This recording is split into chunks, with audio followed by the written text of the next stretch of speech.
नड्डा जी तुम्हारे जानाई स्वागतम। हेलो,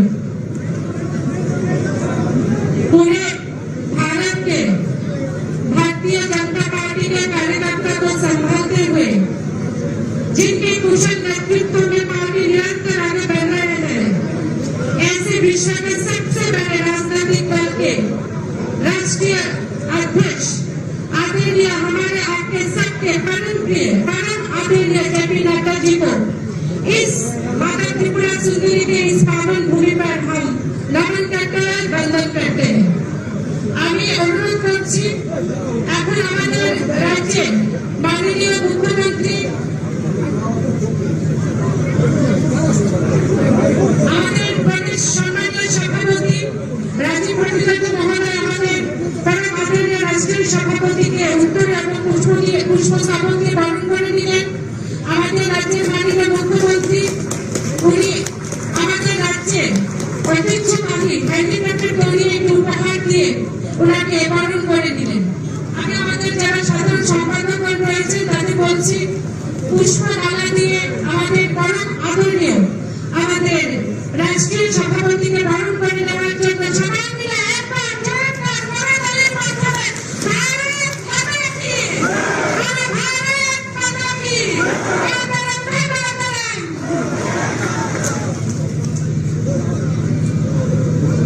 আমি এখন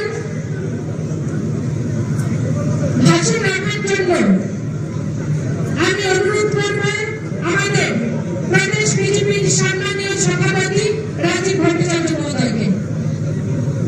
আমাদের রাজ্যের মাননীয় মুখ্যমন্ত্রী তথা প্রফেসর ডক্টর মানিশা মহোদয়জিকে আমরা উত্তরীয় বরণ করে নেওয়ার জন্য অনুরোধ করবো। আমাদের প্রদেশ বিজেপির সম্মানীয় সভাপতিকে আমি আলোচনা রাখার জন্য অনুরোধ করছি।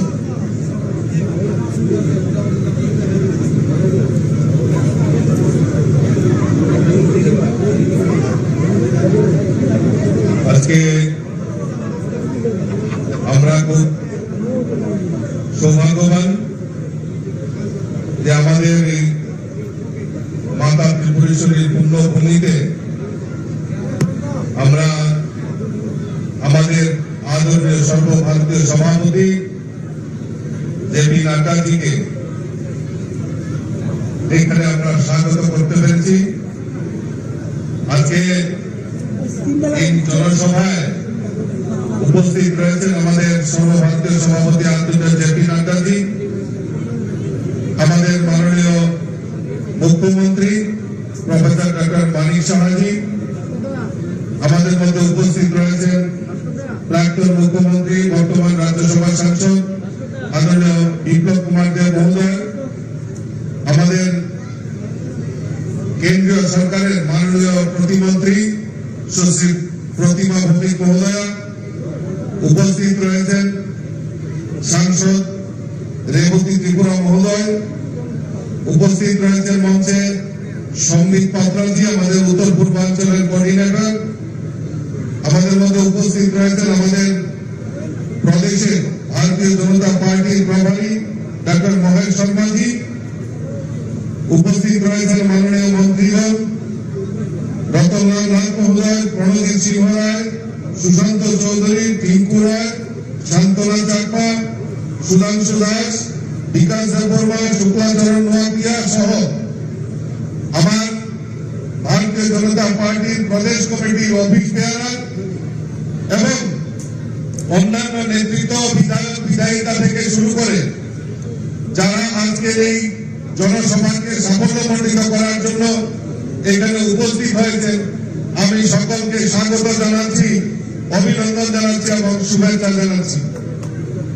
আপনারা দীর্ঘক্ষণ ধরে অপেক্ষা করছেন আমাদের রাষ্ট্রীয় সভাপতি বক্তব্য শোনার জন্য, কাজে আমি দুটি কথা বলেই আমার বক্তব্য আমি বিরাম দেব। বন্ধুগণ, আমরা জানি যে আমাদের ভারতবর্ষের স্বাধীনতার পর থেকে আমাদের ভারতবর্ষের প্রায় 60 বছর আমাদের এই ভারতবর্ষকে কোন সময় কংগ্রেস বা কোন সময় কংগ্রেসের সহযোগী কমিউনিস্ট বা অন্যান্য দল এই ভারতবর্ষকে শোষণ করেছে। আর 2014 সালে আমাদের এই ভারতবর্ষের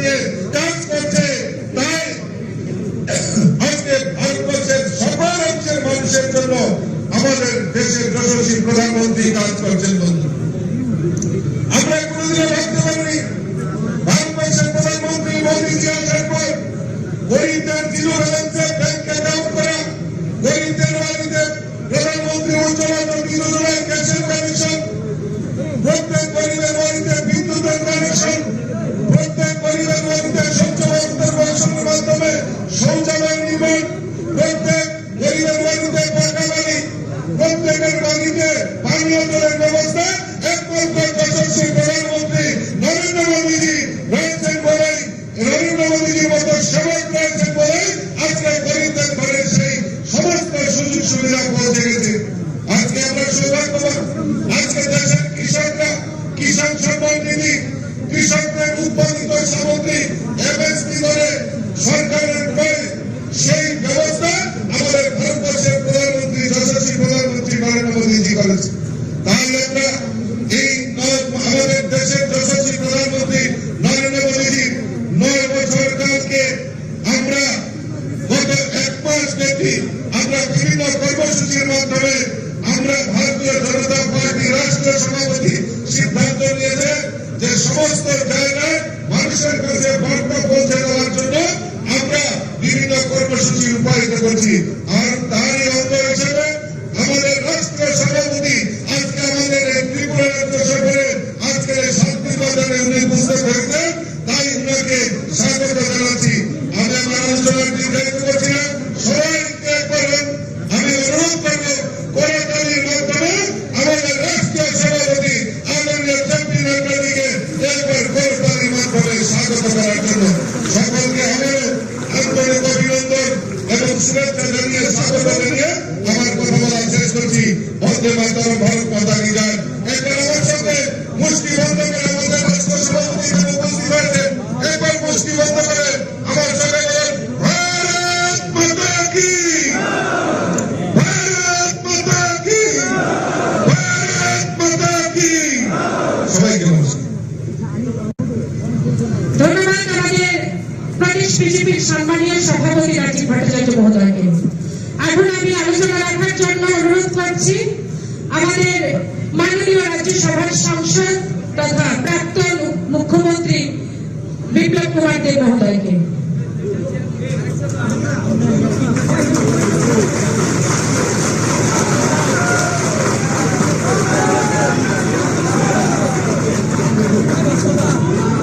সবাইকে আমি ধন্যবাদ জানাই যে এত সকালে সকালে এত বড় মাত্রা শান্তিবাজারে ভারতীয় জনতা পার্টি দেবতুল্য কার্যকর্তারা একত্রিত হয়েছে। আমাদের মধ্যে যিনি রয়েছেন উনি আমাদের ভারতীয় জনতা পার্টি প্রাণ পুরুষ এবং ভারতীয় জনতা পার্টির রাষ্ট্রীয় সভাপতি যশস্বী নেতৃত্ব, যার জন্ম দেবভূমি হিমাচলে, সেই ব্যক্তি আজ আমাদের মধ্যে রয়েছেন আদরণীয় জেপি নাড্ডাজি। আমাদের মধ্যে রয়েছেন ত্রিপুরার মাননীয় মুখ্যমন্ত্রী ডক্টর মানিক শাহ মহোদয়, প্রদেশ অধ্যক্ষ শ্রী রাজীব ভট্টাচার্য মহোদয় এবং মঞ্চাসীন সমস্ত মন্ত্রীগণ, বিধায়কগণ, ভারতীয় জনতা পার্টির নেতৃত্ব, আর বিশেষ করে এই ময়দানে কোনায় কোনা ভারতীয় জনতা পার্টির পৃষ্ঠা প্রমুখ থেকে নিয়ে সমস্ত দেবতুল্য কার্যকর্তা বৃন্দকে আমি স্বাগত জানাই। আর তার সঙ্গে সঙ্গে মাননীয় জেপি নাড্ডাজিকে তার জন্য স্বাগত জানাবো। 2018-তে মাননীয় প্রধানমন্ত্রীর নেতৃত্বে ভারতীয় জনতা পার্টির সরকার ত্রিপুরাতে 25 বছরের ক্রমাগত টানা কংগ্রেস সরকারকে পরাজিত করে শূন্যদিকে সরকার হয়েছে। আর দ্বিতীয়বার মাননীয় প্রধানমন্ত্রীর নেতৃত্বে और नाड्डाजी कौशल व्यक्तित्व माध्यमे ত্রিপুরাতে ভারতীয় জনতা পার্টি দ্বিতীয়বার সরকার প্রতিষ্ঠিত হয়েছে। আমি এই ময়দান থেকে মাননীয় জেপি নাড্ডাকে আশ্বস্ত করতে চাই, 2024-এর নির্বাচনে ত্রিপুরা ভারতীয় জনতা পার্টি আবার 2টি পদ্ম ভোট পাঠিয়ে মাননীয় প্রধানমন্ত্রীজিকে 9 বছর পূর্তি উপলক্ষে ত্রিপুরার মানুষ নিশ্চিত উপহার দেবে। আমি আমার ভাষণ দীর্ঘায়িত করবো না। আমাদের মধ্যে মাননীয় যে নাড্ডাজি রয়েছেন, আমি একবার আমার সমস্ত কার্যকর্তাদের বলবো, একবার মুষ্টি বন্ধ করে হাত ধরুন, উপরে সবাই ডানে বামে যেখানে আছে চারু তরফ বলুন ভারত মাতা কি, জেপি নাড্ডা কি, জেপি নাড্ডা কি, মাননীয় প্রধানমন্ত্রী নরেন্দ্র মোদী কি। সবাইকে অনেক অনেক ধন্যবাদ। ধন্যবাদ মাননীয় বিপ্লব কুমার দেব মহোদয়কে। এখন আমাদের সকলকে সম্বোধন করবেন এই রাজ্যের জনপ্রিয় মুখ্যমন্ত্রী প্রফেসর ডক্টর মানিক শাহ মহোদয়।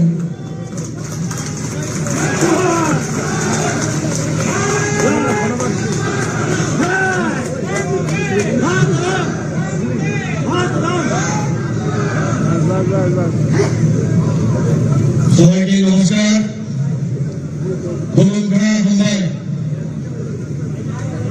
আজকে এই বিশাল যে জনসমাবেশ, সেই জনসমাবেশে মঞ্চে উপস্থিত আছেন আমাদের সবার প্রিয় আদরণীয় এবং আমাদের গার্জিয়ান ভারতীয় জনতা পার্টির সর্বভারতীয় সভাপতি মাননীয় জেপি নাড্ডাজি, উপস্থিত আছেন আমাদের ত্রিপুরা প্রদেশ বিজেপি মাননীয় সভাপতি শ্রী রাজীব ভট্টাচার্য মহোদয়, উপস্থিত আছেন যিনি একটু আগে ওনার মূল্যবান বক্তব্য এখানে রেখেছেন আমাদের ত্রিপুরা সরকারের প্রাক্তন মুখ্যমন্ত্রী এবং বর্তমান রাজ্যসভার এমপি শ্রী বিপ্লব কুমার দেব মহোদয়, উপস্থিত আছেন MIS social justice and employment Shrimati Pratibha Bhowmik মহোদয়া, উপস্থিত আছেন আমাদের সবার প্রিয় প্রাক্তন উপমুখ্যমন্ত্রী ত্রিপুরা সরকারের শ্রী যিশুদেব মহোদয়, উপস্থিত আমাদের মাননীয় প্রধানী ডক্টর মহেশ শর্মাজি এবং এখানে উপস্থিত আছেন আমাদের সন্দীপ পাত্রাজি, নর্থ ইস্টের কোঅর্ডিনেটর এবং সম্মানীয় ত্রিপুরা সরকারের সমস্ত মন্ত্রীগণ এবং আমার সামনে উপস্থিত আছেন আমাদের মাননীয় বিধায়ক বিধায়িকাগণ এবং কর্পোরেটরগণ, মেয়র থেকে শুরু করে এখানে যারা এমনি আমাদের অন্যান্য যারা কার্যকর্তা এখানে উপস্থিত আছেন, সবাইকে আমি হার্দিক অভিনন্দন ও শুভেচ্ছা জানাচ্ছি। প্রিয় রাজ্যবাসী, দেশ আজ এক ঐতিহাসিক সুযোগের সন্ধিক্ষণ। মাননীয় প্রধানমন্ত্রী নরেন্দ্র মোদীজির বিচক্ষণ নেতৃত্বে আধুনিক ভারতবর্ষ নতুন উদ্যোগে এগিয়ে চলছে। মাননীয় প্রধানমন্ত্রীর নেতৃত্বে এক যে 9 বছর পূর্তি সময়কাল দেশের ইতিহাসে এক উল্লেখযোগ্য অধ্যায়। উদ্যম, দক্ষতা ও সুচিন্তিত যে পরিকল্পনা গ্রহণের মাধ্যমে গত 9 বছর দেশে ব্যাপক সংস্কার ও পরিকাঠামোগত উন্নয়ন ঘটেছে। আগামী দিনে ভারতবর্ষের ইতিহাসকে ভাগ করা যাবে প্রাক মোদী যুগ এবং মোদীজির নেতৃত্বে বর্তমান ভারতবর্ষের সময়কাল। দেশের এই সময়কাল জনগণের কল্যাণ এবং সার্বিক উন্নয়নের সময়কাল হিসাবে চিহ্নিত হয়ে যাবে। দীর্ঘদিনের উপেক্ষিত অবহেলিত উত্তর পূর্বাঞ্চলে গত 9 বছর পেয়েছে অভূতপূর্ব উন্নয়নের সুযোগ। রেল, সড়ক, বিমান পরিষেবা থেকে শুরু করে সমস্ত উন্নয়নের ক্ষেত্রে আজকে ত্রিপুরা থেকে আরম্ভ করে পুরো নর্থ ইস্টার্ন যে রোড, সেটা দেশের উন্নতম উন্নয়নের জন্য প্রধানমন্ত্রীর মার্গদর্শনে আমাদের রাজ্য গত 9 বছরের সময়কালে সার্বিক উন্নয়ন আত্মনির্ভরতার ক্ষেত্রে অভূতপূর্ব সাফল্য এসেছে। আমি কিছু উল্লেখযোগ্য সাফল্য তুলে ধরছি। কৃষি ক্ষেত্রে রাজ্যে PM কিষাণ যোজনায় বার্ষিক 6,000 টাকা করে 2,47,000-এরও বেশি কৃষক আর্থিক সহায়তা পেয়েছে। এতে করে ব্যয় হয়েছে 533 কোটি 16 লক্ষ টাকা। এর ফলে আগে 2015-16-তে যে কৃষকদের আয় ছিল 6,580 টাকা, বর্তমানে তা 13,590 টাকা হয়েছে, যেটা আমাদের যে চিন্তা ছিল, আমরা যেটা ভেবেছিলাম যে দ্বিগুণ করবো কৃষক সেটা হয়েছে।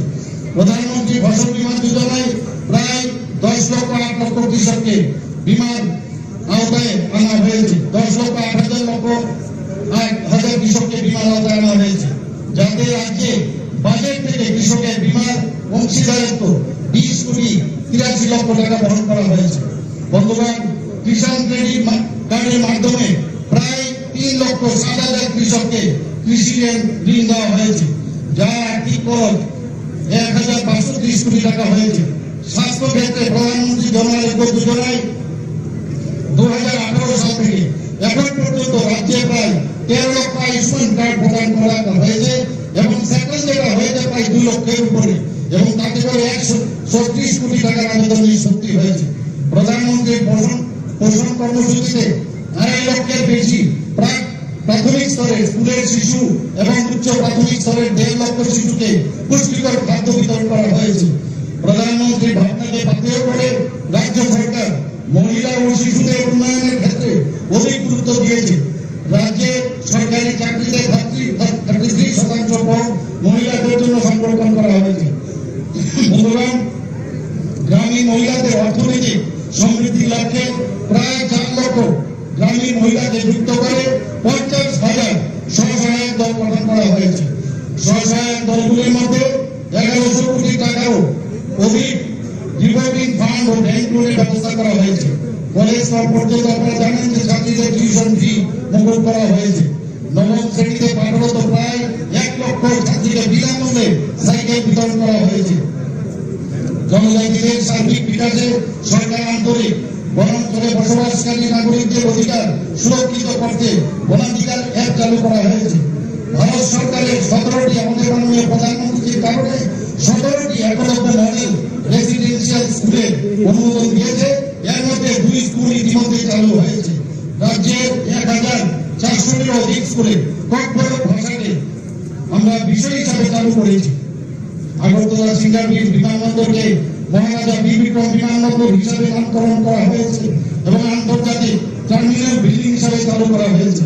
পরিকাঠামোগত উন্নয়নের ক্ষেত্রে রাজ্যে প্রায় 5 লক্ষ ঘর আমরা সুবিধাভোগীদের জন্য বরাদ্দ করেছি। প্রধানমন্ত্রী গ্রাম সড়ক যোজনায় রাজ্যে 2000 কিলোমিটার উপর রাস্তা নির্মাণ করা হয়েছে। জল জীবন মিশনে রাজ্যে 4,30,000 উপর পরিবারের পানীয় জলের সংযোগ দেওয়া হয়েছে। সবাইকে প্রকল্প দীনদয়াল উপাধ্যায় গ্রাম জ্যোতি যোজনার অধীনে প্রায় 2,18,000 পরিবারে প্রায় 690 কোটি টাকা দেওয়া হয়েছে। বন্ধুগণ, মাননীয় প্রধানমন্ত্রীর এই ধরনের দূরদর্শী উদ্যোগের ফলে দেশ আজ 5 ট্রিলিয়ন অর্থনৈতিক লাভে উন্নতি হয়েছে।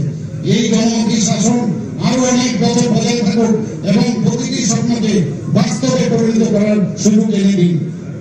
আমাদের মাননীয় প্রধানমন্ত্রী মার্গদর্শনকে পাথেয় করে এক ত্রিপুরা শ্রেষ্ঠ ত্রিপুরা করার লক্ষ্যে আমাদের রাজ্য উন্নয়ন কর্মযজ্ঞ অব্যাহত রয়েছে। সবাইকে অনেক ধন্যবাদ। নমস্কার। বন্দে মাতরম। ভারত মাতা কি জয়। ধন্যবাদ আমাদের রাজ্যের মাননীয় মুখ্যমন্ত্রীকে। 2014 से 2024 एक स्वर्णिम काल जो लिखी जा रही है अपने प्रधानमंत्री के हाथों द्वारा, उस काल की गाथा को बयां करने के लिए अभी मैं विनम्रता से निवेदन करती हूँ अपने भारतीय जनता पार्टी के राष्ट्रीय अध्यक्ष आदरणीय जेपी नड्डा जी का। भारत माता की, भारत माता की।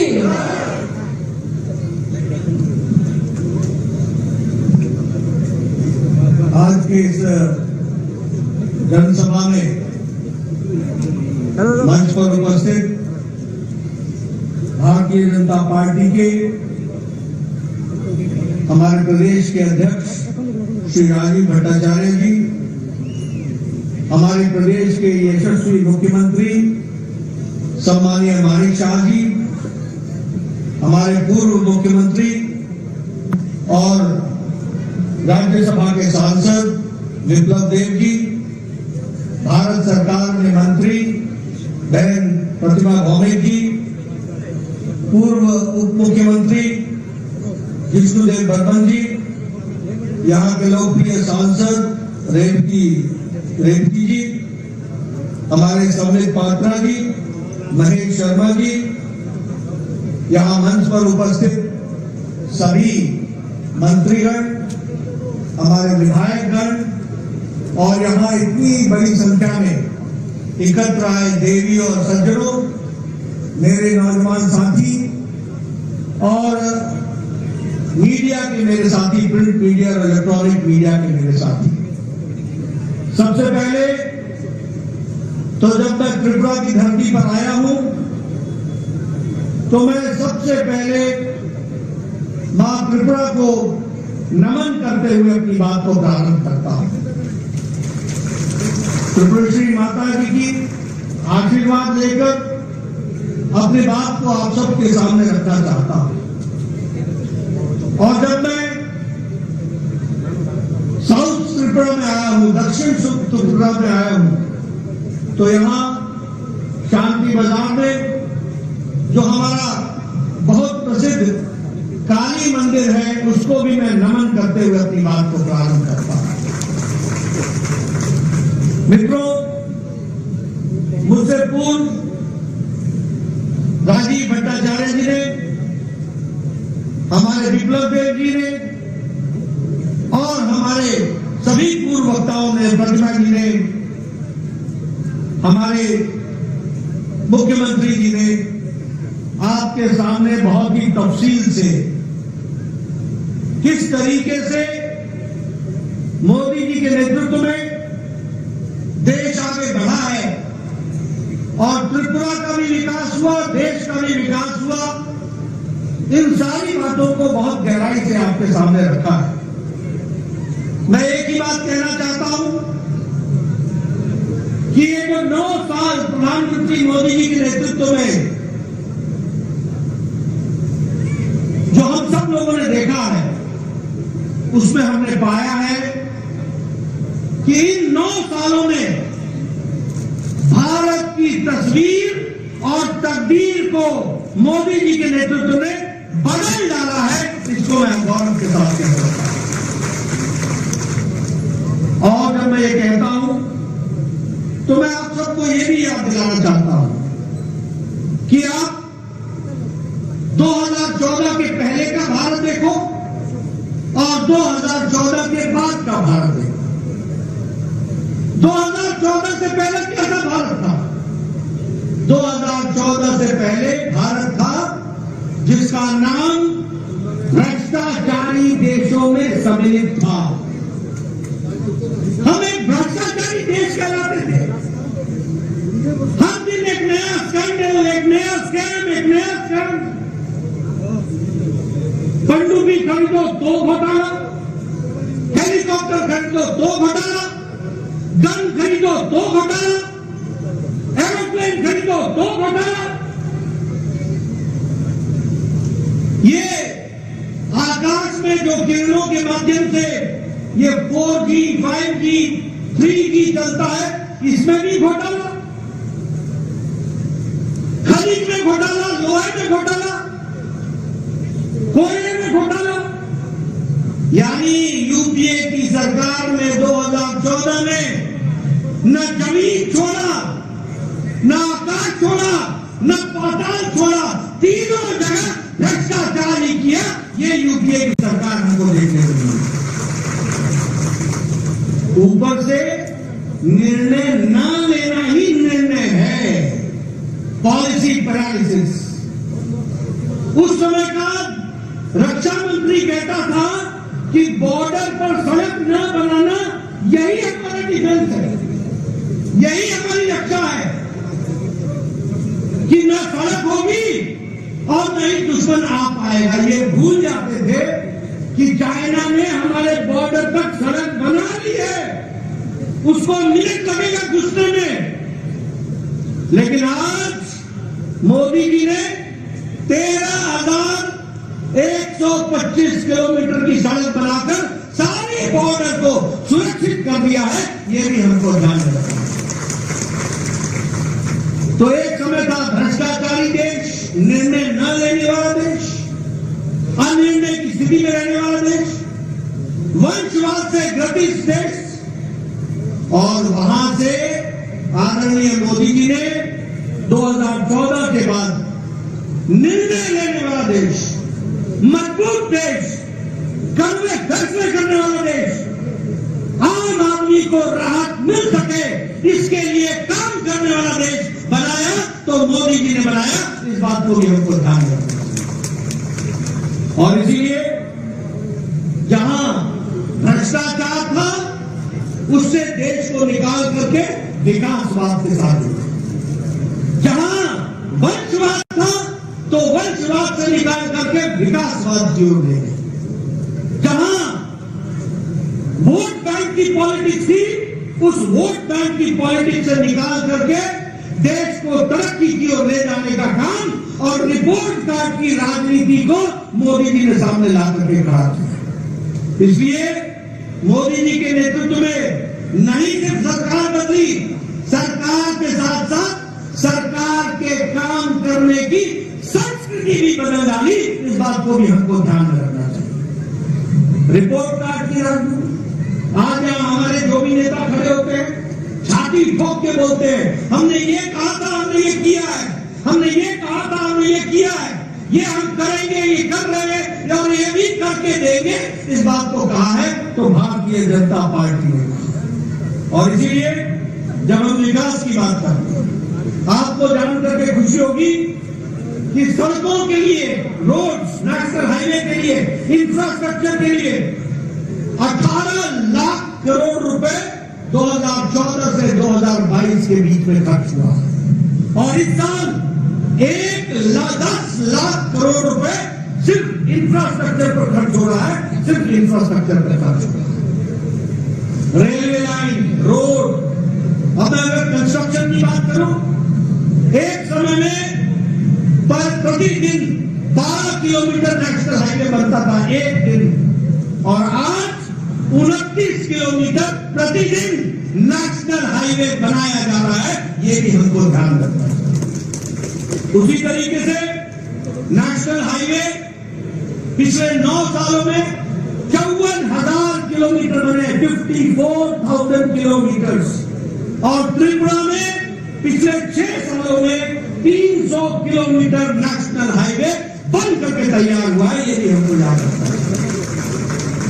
ये जो अगरतला से शांति बाजार तक और ये जो साउथ त्रिपुरा है, अब ये नेशनल हाईवे है कि नहीं है? ये नेशनल हाईवे किसने दिया? 2016 में मोदी जी ने दिया और नितिन गडकरी जी ने काम करा करके ये भी आपको दिया और आज 6 नेशनल हाईवे आज त्रिपुरा में उनका काम चल रहा है और वह आपको त्रिपुरा को दिया गया है। उसी तरीके से अगर हम बात करें तो 37,000 किलोमीटर रेलवे ट्रैक को इलेक्ट्रीफाई कर दिया गया है, यानी अब 37,000 किलोमीटर की सड़क रेलवे ट्रैक पर इलेक्ट्रिक की ट्रेन दौड़ती है, इलेक्ट्रिफिकेशन हो गया है। यह भी हमको ध्यान रखना चाहिए।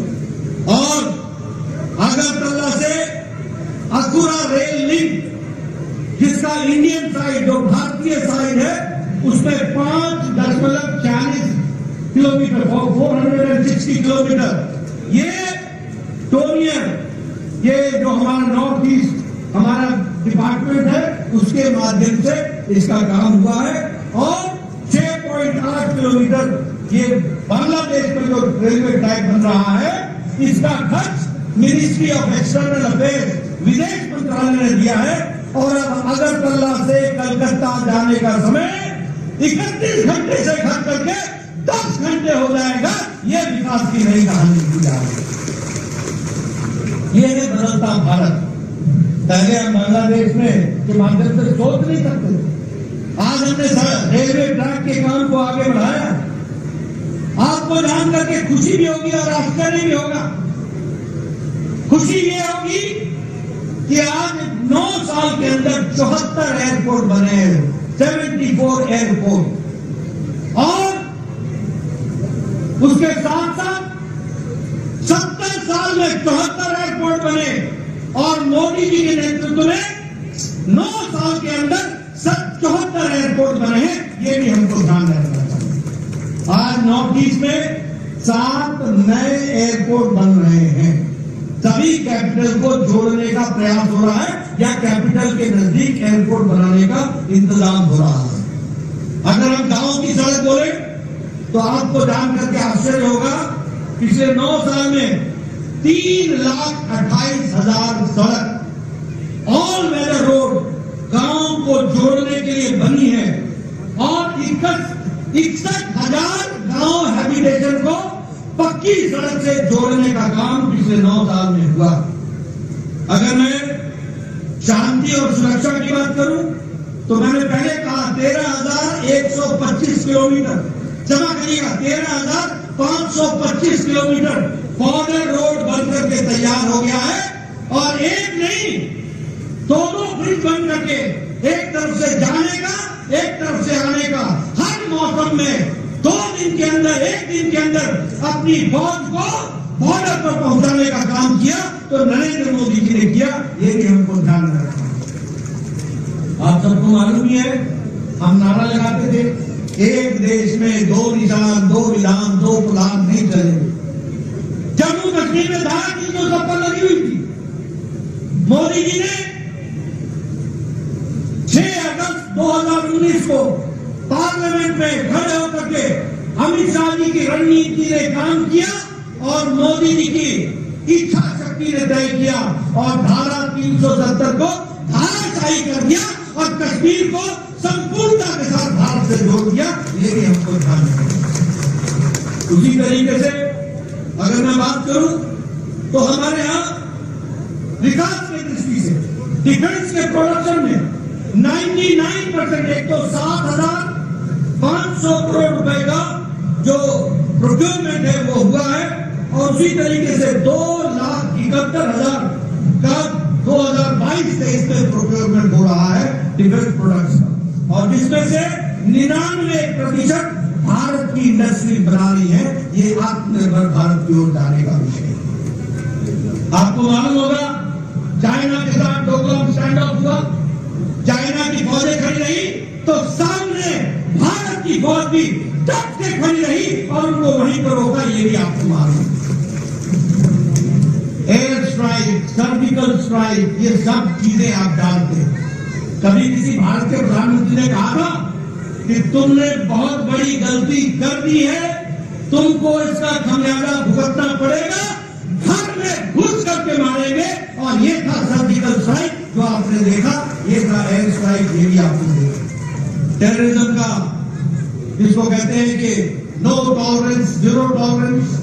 अगर मैं बात करूं आत्मनिर्भरता की ओर तो आज भारत AK-203 बनाने लगा है, असॉल्ट राइफल बनाने लगा है, उसी तरीके से प्रचंड हेलीकॉप्टर बनाने लगा है, उसी तरीके से INS विक्रांत भारत ने लड़ाकू जहाज बना करके दिखा दिया है और भारत की फौज में वो बेड़ा में वो शामिल हुआ है। ये भी हमको ध्यान में रखना।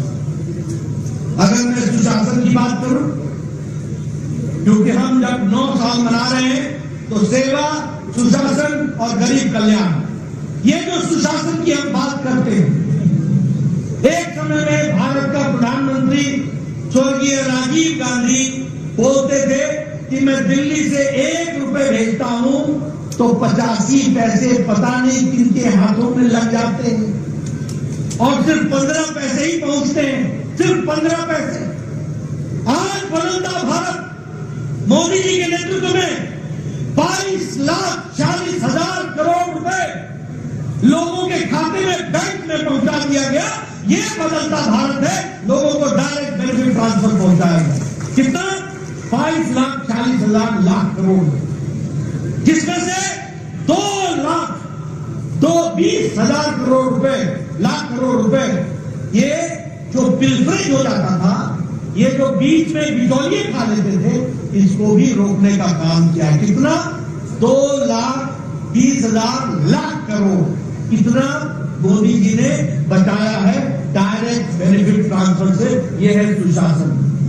आज common service centre 5,47,000 common service centre बने और 2.5 लाख गांव में हमारा नौजवान कॉमन सर्विस सेंटर खोल के खड़ा है और आज किसी भी गांव में कॉमन सर्विस सर्विस सेंटर में जाकर के भारत सरकार और त्रिपुरा सरकार की तमाम योजनाओं का उपयोग आप कर सकते हैं और उससे आप डिजिटलाइजेशन के माध्यम से आप उसका उपयोग कर सकते हैं। बदलता भारत कैसा है? बदलता भारत ऐसा है जिसमें हम 10वें नंबर की आर्थिक व्यवस्था थे, 10वें नंबर, और मोदी जी के नेतृत्व में जिस ब्रिटेन ने, जिस इंग्लैंड ने हमको 200 साल राज किया, उसको पछाड़ करके आज भारत 5वीं सबसे बड़ी अर्थव्यवस्था बन गई है। स्टील के मैन्युफैक्चर में, इस्पात के मैन्युफैक्चर में हम 4थे नंबर पर खड़े थे, आज हम 2रे नंबर पर खड़े हैं। अगर हम बात करें टॉय इंडस्ट्री में, आपको याद होगा मन की बात में मोदी जी ने कहा था कि विदेशी खिलौने मत खरीदो, भारत के खिलौनों पर विश्वास रखो।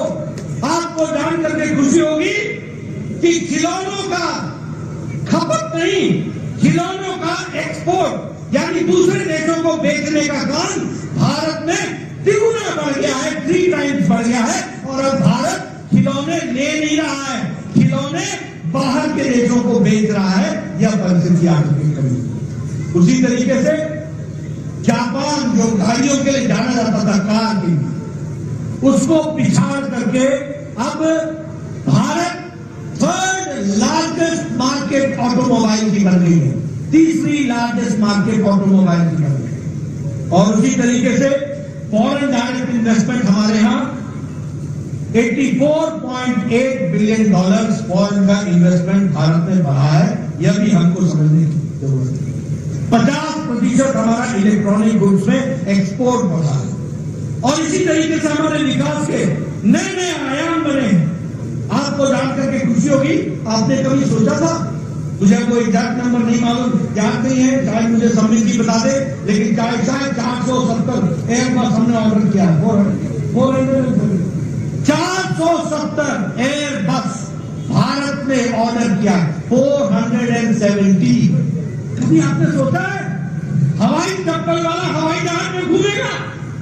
ये कल्पना मोदी जी ने करके दिखाई है। आखिर ये 470 एयरबस क्यों खरीदे जा रहे हैं? इसलिए कि भारत के लोगों में ये ताकत पैदा हो रही है कि वो हवाई जहाज का सफर कर सके और उसके लिए 470 कर सके। और ये जब 470 बसें खरीदी जा रही है तो जो बाइडेन कहते हैं यह एक लैंडमार्क ऑर्डर अमेरिका को मिला है। इससे हमारे 44 स्टेट्स के लोगों में एम्प्लॉयमेंट बढ़ेगी। ये जो बाइडेन कहते हैं भारत अमेरिका के राष्ट्रपति। उसी तरीके से रोल्स रॉयस के जो इंजिन हैं वो एयरबस खरीदेगा और इसके लिए यूके के प्रधानमंत्री ये कहते हैं कि समय 2050 तक भारत दुनिया की 3री सबसे बड़ी अर्थव्यवस्था बन जाएगी। ये ऋषि सोनक हो गए। और उसी तरीके से हमारे विकास के दृष्टि से इकोनॉमिक पावर के रूप में उनको प्रोजेक्ट किया जाता है, वो भी हमको देखने को मिलता है। मित्रों, मैं यहां आप लोगों को क्लियर कर देना चाहता हूं और मैं चाहता हूं मेरे आंकड़े मीडिया वाले नोट कर लें और सही मायने में भारत की तस्वीर लोगों के सामने रखें। ये जो कांग्रेसी भाई है ना और ये सीपीएम के ये अनपढ़ लोग, क्षमा करिएगा मैं सब बोल रहा हूं अनपढ़, इनको पढ़ाई लिखाई से कोई वास्ता नहीं है। जहां खड़े होते गरीबी, बेरोजगारी, अरे रोजगार के बारे में तुमने बता दिया, आज 5th लार्जेस्ट इकोनॉमी बन गई है। अगर रोजगार नहीं होता तो ये इकोनॉमी कैसे बनती? अगर हम सबसे बड़ी इकोनॉमी बनने की तरफ बढ़ रहे हैं तो रोजगार के साधन देने का काम भी भारत कर रहा है, हमको समझना चाहिए।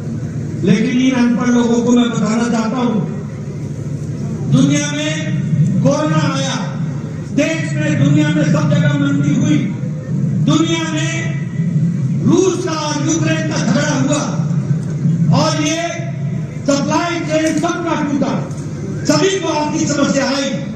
लेकिन इस आर्थिक समस्या में मैं आपको बताना चाहता हूं, भारत दुनिया का फास्टेस्ट ग्रोइंग इकोनॉमी है। ये सबसे तेज गति से आर्थिक व्यवस्था को बढ़ाने वाला जीडीपी का देश है, ये भी समझिए। और मैं कहने के लिए नहीं कह रहा हूं, नोट कर ले मेरे मित्र पत्रकार भाई, इंडिया की जीडीपी है 8.7% के हिसाब से ग्रो कर रही है, 8.7%। मॉर्गन स्टैनली ये बैंक अपनी रिपोर्ट में कहता है कि भारत की अर्थव्यवस्था सबसे मजबूत है दुनिया में, ये मॉर्गन स्टैनली बोलता है सबसे मजबूत है। और ऑस्ट्रेलिया की विकास दर क्या है, जीडीपी क्या है, 2.2, India 8.7, Australia 2.2%, Germany 2.6%, south Korea 4.1%, Canada 4.5%, Brazil 4.6%, south Africa 4.9%, USA United states of America 5.9%, France 6.8%, United kingdom 7.5% और इंडिया 8.7% पे खड़ा है। ये हमको ध्यान रखना। अब मैं अगर महंगाई की बात करूं, इन्फ्लेशन की बात करूं, ये अनपढ़ कांग्रेसी भाइयों को समझा देना, ये महंगाई महंगाई बोलते हैं ना, इनकी महंगाई हमने देखी है। आप बड़े महंगे हो गए हो आज, आपको नहीं पता चलता कि सच्चाई क्या है। मैं आपको बताना चाहता हूं, इन्फ्लेशन इंडिया 4.2% पर खड़ा है, यूनाइटेड स्टेट्स 4.9% पे खड़ा है, फ्रांस 5.1% पर खड़ा है, यूरो एरिया 6.1% पर खड़ा है, ऑस्ट्रेलिया 7% पर खड़ा है, इटली 7.69% पर खड़ा है, यूनाइटेड किंगडम 8.7% पर खड़ा है।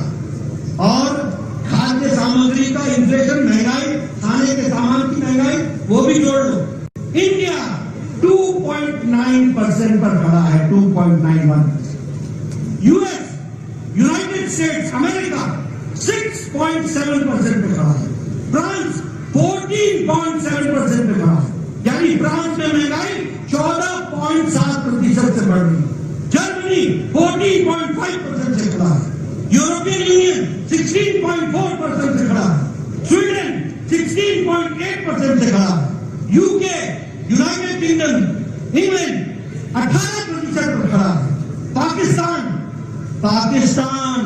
48.65% पर खड़ा है और भारत 2.91% पर खड़ा है। ये है बदलता भारत। मैं चाहूंगा इन आंकड़ों को मेरे पत्रकार बंधु जरा दुनिया की तस्वीर दिखाओ, क्या पाकिस्तान, क्या श्रीलंका और क्या भारत और क्या अमेरिका, क्या फ्रांस, क्या इटली, क्या जर्मनी, क्या स्विट्जरलैंड, भारत कहां पर खड़ा है? ब्राइट स्पॉट है तो वो भारत है, भारत है, भारत। मैं आपको बताना चाहता हूं, अभी अभी कल परसों तूफान हटा, आपने दुनिया में भी तूफानों की तस्वीरें देखी होगी, आपने देखा होगा चीन में किस तरीके से शहरों में पानी आया है, आपने देखा होगा अमेरिका में किस तरीके से जंगल जल रहे, आपने टीवी पर देखा होगा किस तरीके से तूफान मकानों को चिथड़े उड़ा रहा है। लेकिन ये भारत है, बदलता भारत, जहां तूफान आने से पहले हमारे साइंटिस्ट और हमारी इक्विपमेंट्स इतनी मजबूत मोदी जी ने लगाई है कि हमें 1-1.5 सप्ताह पहले पता चल जाता है कि तूफान कब आएगा, कहां आएगा, कितनी जोर से आएगा और उसकी कैसे व्यवस्था करनी है। और आप देखिए परसों तूफान आया, प्रधानमंत्री मोदी जी ने 1 हफ्ते पहले से तैयारी की, 1 लाख लोगों को सुरक्षित स्थानों पर पहुंचाया गया, 1 लाख लोगों को। उसी तरीके से यह भी बताया गया कि 125 किलोमीटर की स्पीड से आएगा। पेड़ उखड़ गए, प्रकृति पर किसी का जोर नहीं, लेकिन जान माल का नुकसान नहीं होने दिया। ये प्रधानमंत्री मोदी जी की तस्वीर को ध्यान में रखकर के हमको ध्यान में रखना चाहिए।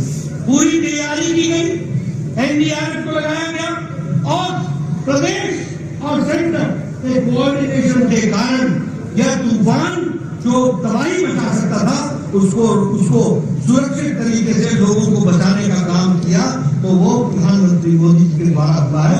आज ये बदलता भारत की तस्वीर है।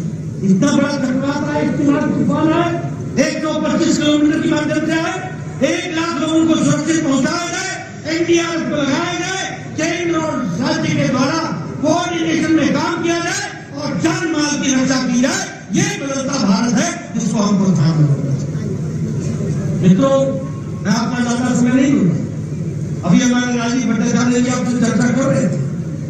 गांव, गरीब, वंचित, पीड़ित, शोषित, दलित, किसान, युवा, महिला, सबको अगर ताकत दी है, सशक्तिकरण किया है, तो मोदी जी के नीतियों ने किया है।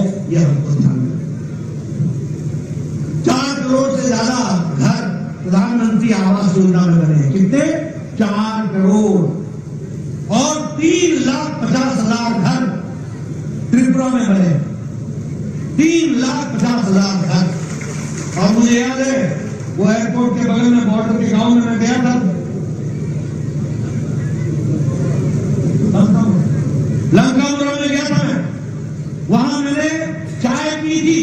हमारा एक गरीब भाई था, उसको प्रधानमंत्री आवास योजना मिला था। घर देख करके मेरा दिल इतना खुश हुआ। 2 कमरे, बेडरूम, एक किचन अलग से, एक शौचालय अलग से, किचन में गैस का चूल्हा, सामने कोर्टयार्ड, ऊपर छत, पक्का मकान, और घर का मालिक नहीं, मालकिन उसकी मालिक। यह है प्रधानमंत्री आवास योजना, यह है महिला सशक्तिकरण। कितना दिया? 4 करोड़ घर, 3,50,000 त्रिपुरा में। मित्रों, ये जो हमारे एमएलए साहिबान बैठे हैं ना, ये बड़े खुशनसीब हैं कि इनको प्रधानमंत्री मोदी जी जैसा मिला है। मैं 1993 में 1993 में पहली बार एमएलए बन गया था। मैं आपको घटना सुनाना चाहता हूं। मेरा वीडियो आता था मेरे पास, नड्डा साहब आपको खुशखबरी सुनानी है, सुनो। कहता था कि आपको इंदिरा आवास योजना में एक पंचायत में एक घर मिला है, बताइए किसको दे। मैं कहता था मेरी तबीयत खराब हो जाती। मैं सोचता था मैं कैसे न्याय करूंगा, एक अनाथ 100 बीमार, कैसे ये इंदिरा आवास को मैं बांटूंगा, किसको दूंगा, किस गरीब को मैं उसके आंसू पहुंचूंगा। एक पंचायत में एक घर, एक साल में। ये तस्वीर हमने देखी है। मैं वीडियो को बोलता था जो सबसे गरीब आपको लगता है उसको आप दे दो, मैं फैसला नहीं करता हूं। ये दिन मैंने देखे। और आज ये खुशनसीब लोग हैं जो 4 करोड़ प्रधानमंत्री आवास योजना में एक पंचायत में 20-20 घर देने के हकदार बनते हैं और गरीबों का भला करते हैं। ये हमको सफलता है। उसी तरीके से आज 11 करोड़ शौचालय बन गए, 12 करोड़ शौचालय बन गए। गांव में बहनें सूर्योदय और सूर्यास्त का इंतजार करती है। आपने वो दिन याद नहीं है? सिर्फ दैनिक नित्यक्रम के लिए उनको इंतजार करना पड़ता था, और झुंड के झुंड एक साथ वो गांव से बाहर निकलती थी अपने दैनिक नित्यक्रम के लिए। आज 11 करोड़ से ज्यादा घर, शौचालय, इज्जत घर बने। ये इसका मतलब ये समझो कि कैसा भारत था 9 साल पहले, जहां 11 करोड़ बहनें अपनी इज्जत के लिए मोहताज थी। उनको अगर इज्जत देने का काम किया तो नरेंद्र मोदी जी ने किया। ये भी हमको ध्यान में रखना। अगर हम बात करें आयुष्मान भारत का, और यहां भी आपने स्कीम चलाई है, तो स्कीम का नाम क्या है? आयुष्मान भारत। ये सब जितने बैठे ना एमएलए एमपी, ये जितने, इन सब लोग आज से 7-8 साल पहले चिट्ठी लिखा करते थे, प्रधानमंत्री जी मेरे इलाके में फलाना निवासी, फलाना बहुत गरीब है, इसका बाईपास सर्जरी होनी है, 2 लाख रुपए लगना है, कृपया प्रधानमंत्री राहत कोष से देने की कृपा करें। लिखते थे कि नहीं लिखते थे? मुख्यमंत्री को लिखते थे, मुख्यमंत्री जी फलाने की किडनी का ऑपरेशन होना है, 5 लाख रुपए खर्च होंगे, कृपया अनुदान देने की कोशिश कीजिए।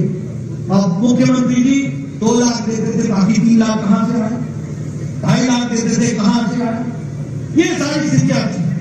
लेकिन मोदी जी ने 10 करोड़, मेरे पत्रकार भाई नोट कर लेना, 10 करोड़ 74 लाख परिवार, 50 करोड़ लोग, गरीब लोग, जाति के आधार पर नहीं, काम के आधार पर गरीब लोग। कौन?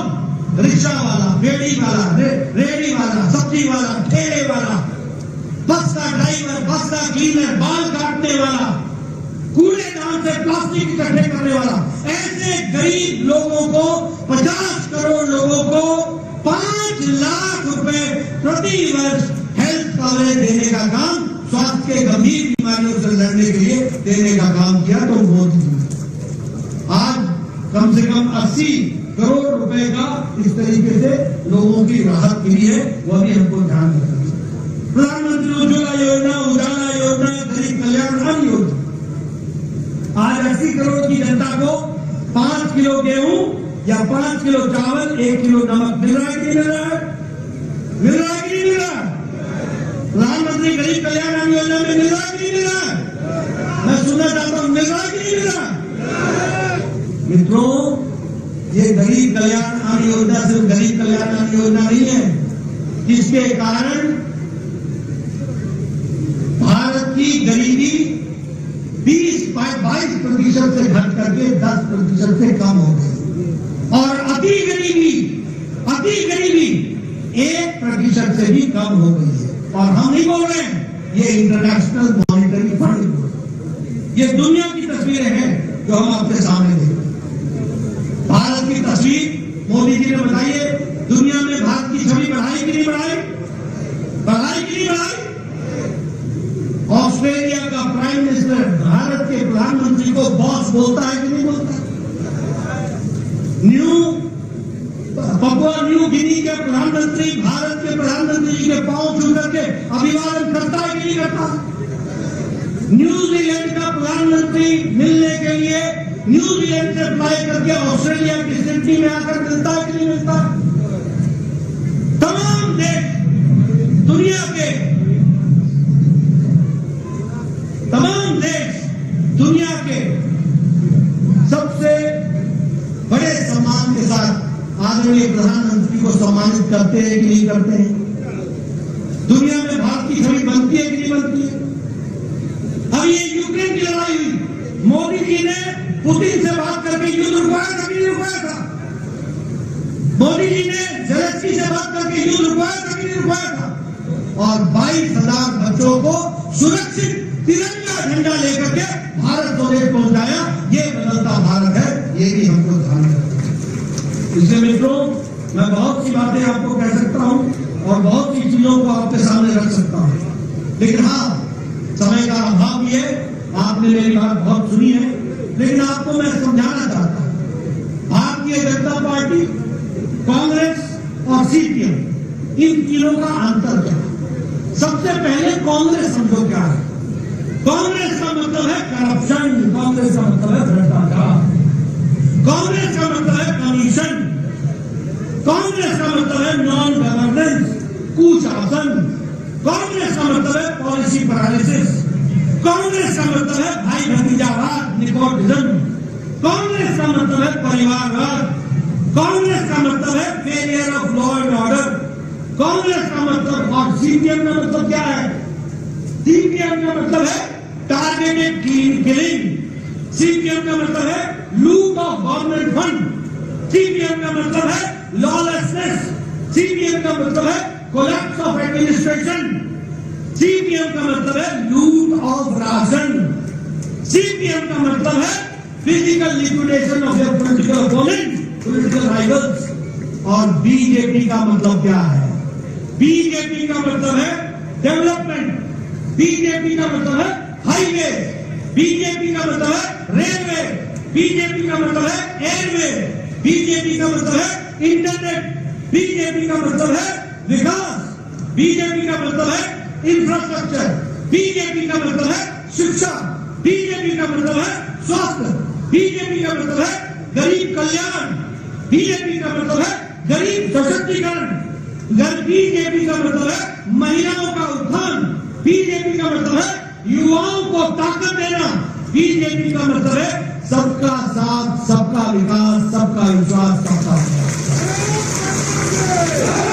इसलिए मित्रों, आप साफ साफ तस्वीर समझ लो, कांग्रेस किन बातों के लिए खड़ी होती है, सीपीएम ने आपको किस तरीके का राज दिया, और आज पहले विप्लव देव और अम्बानी साहब के नेतृत्व में त्रिपुरा को मोदी जी के आशीर्वाद से किस तेजी से हम आगे बढ़ा रहे हैं, इसको भी आपको ध्यान में रखना होगा। आपका ज्यादा समय न लेता हुआ आपको 9 साल की मैं बधाई भी देता हूं और ये ध्यान में रखिए कि हमको देश को मजबूती लाने के लिए स्टेबिलिटी लानी होगी, मोदी जी को ताकत देना होगा, भारतीय जनता पार्टी को मजबूती देनी होगी, कमल को खिलाना पड़ेगा और कमल को खिला करके त्रिपुरा को आगे बढ़ाएंगे, देश का योगदान बढ़ाएंगे, देश को आगे बढ़ाएंगे। इन्हीं शब्दों के साथ बहुत बहुत धन्यवाद। जय भारत, जय त्रिपुरा।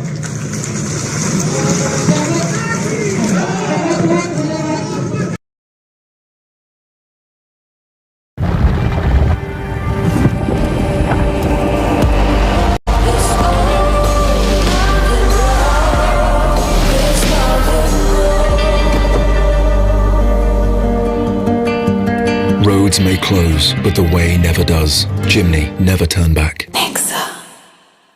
पाकिस्तान का जो पॉलिटिकल कल्चर है ना, you are either in the prime minister's house and the day you leave the prime minister's house very often you are in Adiala jail. He has used Islam as a political tool. I would rather have a dumb guy like Imran than an intelligent guy or a cunning guy like Ziaul Haq. I don't see, why I want somebody who makes Pakistan a strong, prosperous country. No, we are the same people. You know, all that nonsense which happens. एक कोई है ये सारा. हाँ. अच्छा, and then this familiar. तो ये politicians ने हमको divide किया. बाकी तो हम बड़े अच्छे थे. The Pakistanis are in a very bad spot right now, partly because now the Chinese are no longer even observing diplomatic niceties with them. Pakistan's case, they have this belief that they are too important to fail. कभी US आ जाएगा, कभी China आ जाएगा, कभी Saudis आ जाएंगे. अपनी responsibility नहीं लेनी. They can't reform their own system. आप लोग नक्शा वक्शा देखते हो कभी? Do you study a map? I want somebody who divides the Pakistanis like Imran has done. I want somebody who destroys their economy like Imran has done. I want somebody who destroys their foreign policy like Imran has done. Namaste, Jai Hind. Welcome to another edition of ANI Podcast with Smita Prakash. Today we shall discuss Pakistan. I know many of you will say that why Pakistan? We should be focusing on China. China is our main adversary and not Pakistan. But let me tell you, Pakistan is a potent military threat to India even when it's down and out. So today my guests are super special because they know all there is to know about Pakistan. I have with me Tilak Deveshar and Sushant Sareen, two domain specialists who have appeared on the podcast before.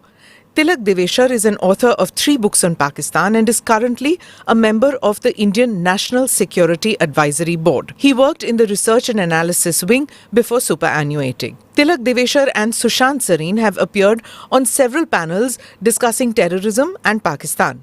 Sushant is with the Observer Research Foundation. He's written extensively on Pakistan and appeared on TV debates. Sushant is an avid user of social media and his take on India's strategic challenges is sharp and insightful. But before I begin my conversation with my two guests, here is a short primer on what happened in Pakistan in the past week. I know many of you would be aware of the events that are unfolding out there, but for those who don't know, here is a short primer. Pakistan's former Prime Minister and legendary cricketer Imran Khan has been arrested. He's expressed apprehension that he will be assassinated. He's also warned the people of Pakistan that the country is hurtling towards economic and political chaos. And in the week before that, the Foreign Minister of Pakistan, Bilawal Bhutto Zardari, was in India to participate in a conference of the Shanghai Cooperation Organization, the first Pakistani foreign minister to visit India since 2011. As expected, the SCO faded into the background and all media attention was on bilateral ties, India and Pakistan. And needless to say, the visit did not go well, though Bhutto has claimed it to be a success. There was some sharp takedown by the Indian Foreign Minister. So now let's head to the conversation with Sushant Sareen and Tilak Deveshar. Thank you, Sushant. Thank you, Tilak. I hope I have your permission to address you by your first names. And it's good to have you both back. And in our production jargon, it's known as RPGs. Your repeat performance guest, not the other RPG. But मुझे पहले, I want to know one thing first. Yes, Sushant. I am sitting with a top-notch journalist and I'm sitting with a top-notch spy. Huh. And you have picked this day for doing a podcast on Pakistan. Did you know in advance that Imran is going to be arrested, the two of you? I knew. हाँ, ये conspiracy थी आप हाँ दोनों बिल्कुल की। बिल्कुल मुझे और तो मुझे टिप ऑफ किया था ये आपको टिप ऑफ किया इसीलिए आपने आज इसलिए सुशांत इज द बकरा who didn't know. He's the only person. But under protest, I'm wearing a black shirt because I protest the arrest of Imran Khan. हाँ, this man has always been saying, in case you don't follow his social Yeah, media yeah, handle, I know. Sushant is like the always best thing that said. could have happened to India is Imran Khan. The best thing to have to India is Imran Khan becoming Prime Minister वही। of Pakistan, not him sitting in a wheelchair. तो नहीं, मैं तो इनको कब से बोल रहा हूँ कि is the best thing that has happened to us. ये मानते नहीं है। अच्छा, he does not even accept कि वो रा का एजेंट है। Ra ka agent है। रा का। हाँ, no, please, Tilak Deveshwar doesn't like to be called Ra, Ra. or ex-Ra. He's now intellect Chawal, as they call in Pakistan.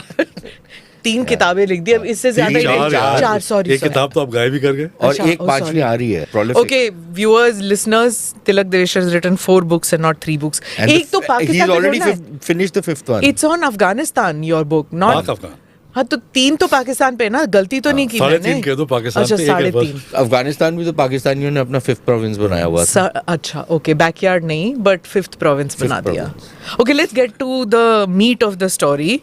That the podcast was supposed to be about Bilawal, and now it's turned out to be about Imran Khan. Did you expected, both of you, that Imran Khan would be arrested? What do you think, Mr. Deshar? he was waiting to be arrested. I mean, this was on the cards. Huh. I think he's been picked up in 120 cases. He's been escaping by the skin of his teeth. Every time he gets bail in 6, bail in 8, bail in... he thought the judiciary has been extremely kind and dealing with him in kid gloves. The judiciary in Pakistan has been extremely kind in treating Imran Khan with kids' gloves. Is that what you're saying? Absolutely. Absolutely. Okay. When the police had a warrant and they went to Zaman Park to pick him up, his crowd, his supporters came all over and prevented the police from entering his house. Today, so this was bound to happen any time. The toss-up was whether he gets disqualified first or whether he gets arrested first, or whether both are going to happen. Today, that's why the Rangers, there were so many of them, and the Rangers were a stronger force than the police. So they made sure that they're not going to get sidetracked by any police or any crowds. Therefore, they just whisked him away in that van. And people say that he was being pushed and all that. I think the Rangers' idea was to get this guy out of this place and take him to a location where his supporters do not collect. But Sushant, I mean, everybody knows. Do you think that it was wrong on the part of Imran's supporters to prevent it? Because look, we all know what happened to Zardari in prison. We know what happened to Nawaz Sharif in prison. हम पीछे तो जाते ही नहीं है what happened with Bhutto and with the others, right? I mean, let's not go there. Let's talk about the brutality which Zardari has faced. I think his tongue was cut or something like that, right? What happened with Nawaz Sharif Benazir. with Benazir, with so many of them. I mean, she was assassinated. Ziaul Haq was killed. Zulfikar Ali Bhutto was assassinated. Before that, Liaquat was shot dead, Liaquat Khan. So, we can go into an entire list of what happens with former prime ministers and presidents. देखो, former prime ministers का ये होता है, पाकिस्तान का जो political culture है ना, that is that you are either in the prime minister's house, and the day you leave the prime minister's house, very often you are in Adiala jail. So they shuffle between those two places. Sometimes there is an interregnum, like in Imran's case, that it's taken a few months, almost a year, that he is going to jail. But Shahid Khaqan Abbasi went to jail. Before that, Yusuf Raza Gilani went to jail. Yes. Nawaz Sharif has gone to jail. Benazir Bhutto just escaped it. She went into exile. Zulfikar Ali Bhutto went to jail. So jail and Adiala, jail and Prime Minister's house is par for the course for these guys. Imran hasn't gone to Adiala. Not yet. Not yet. There will be a time for that also. That's why he's been taken to Rawalpindi. I don't know where he's been taken. Right. No, That right now itself- he won't be taken to jail. They have to produce him before the courts. Then they'll have to take his remand. But the fact that he's been taken to Pindi and nowhere else. Yeah. I mean, Pindi is significant, isn't it? But Pindi does not mean GHQ. Well, what else does it mean? I mean, No, it Pindi is also completely GHQ. No. But Pindi also means that he is... For those who don't know about, there are some, Thanks. overseas Indians who also watch the podcast who don't understand these complexities sometimes. And the Indians who are watching it get very irritated कि आप क्यों interrupt कर रहे हो अपने guest को, क्यों flow बंद कर रहे हो. But just to explain, what does Rawalpindi mean? Pindi is something that we call. What does Rawalpindi mean? What does jail in Rawalpindi and what is GHQ? The all-encompassing influence. So Rawalpindi is basically where the general headquarters of the Pakistan Army is. It's the hub of the Pakistan Army. Para is in Islamabad, which is the headquarters of the ISI. When people talk as Islamabad and Pindi, what they are talking about is where the civilians are based, which is Islamabad. And Pindi is when they want to use shorthand or euphemisms for the Pakistan Army, they talk about Pindi. But in this particular case, he has been taken to Pindi, and I don't know what exactly is the case under which he has been booked, but I think he's been taken to Pindi because it must have something to do with the Punjab government, Punjab police. Because if you are going to show him arrested in Pindi and you are going to produce him before a court in Pindi, then the jurisdiction is of one of the Lahore High Court and then of the local Punjab administration. Unlike if you pick him up in Islamabad and present him in court in Islamabad, then it becomes the Islamabad High Court and the administration of Islamabad, which is like the national capital territory. So the case is Al Qadir Trust, which is, if you remember the Malik Riaz, that big dubious tycoon. He had a case in the UK, and they recovered 190 million pounds for him and handed it over to the Pakistan government. Who they? British authorities in a serious crimes case or something like that. Imran Khan returned that money to Malik Riaz after having got it from the UK. In lieu of that, Malik Riaz allotted him a huge plot of land in which he built a university. Huge plot of land, and there are only 34 students in the university. Obviously, it was a kickback. And then his wife, Bushra Baby, she sort of bargained to get a ring. So the famous diamond ring she got from Malik Riaz. So this was insisting on 5 carats, not 3 carats. Yeah. This is a quid pro quo. So in that case, he didn't get bail, and he was charged by the National Accountability Bureau. And I think it is this particular case. Full details are not available, but it is this case that he is being picked up on. But so initially I tried to keep a track of the cases. You can't. But then there are so many. 121. I don't even know which case he's booked in anymore and what the status of a particular case is. That was what he came, right? Mr. Clean. Yeah. He said he wanted to clean up the system, that there was so much corruption, and he was the quintessential, like what we call in India, the Aam Aadmi. He was the common man, who didn't come from some political family like the Bhuttos and like Sharif Kaur. Of course, they say that he's not actually a political family. He's made himself into a political family. But he didn't come with all that baggage. He came as a cricket icon, and then he's become part of the system, the very same system which he was fighting against, isn't it? Yeah. Also, you see, even before that, even though he presented himself Mr. Clean, look at his party. PTI has got funding from prohibited sources. That's another case that is going on. Sources, and he has signed checks. He's fully aware of the fact that this money was not legitimate money which a political party should have got. So, even before he came into power, his party is tainted. But how do you then explain his popularity with the people? He's by far the most popular politician in Pakistan today. Somehow it's like Teflon, nothing sticks as far as, even if by law he's broken the law, people don't believe that. You can see the outpouring. Yeah. So I think there are a couple of reasons for his popularity. One is he has a very strong support among the middle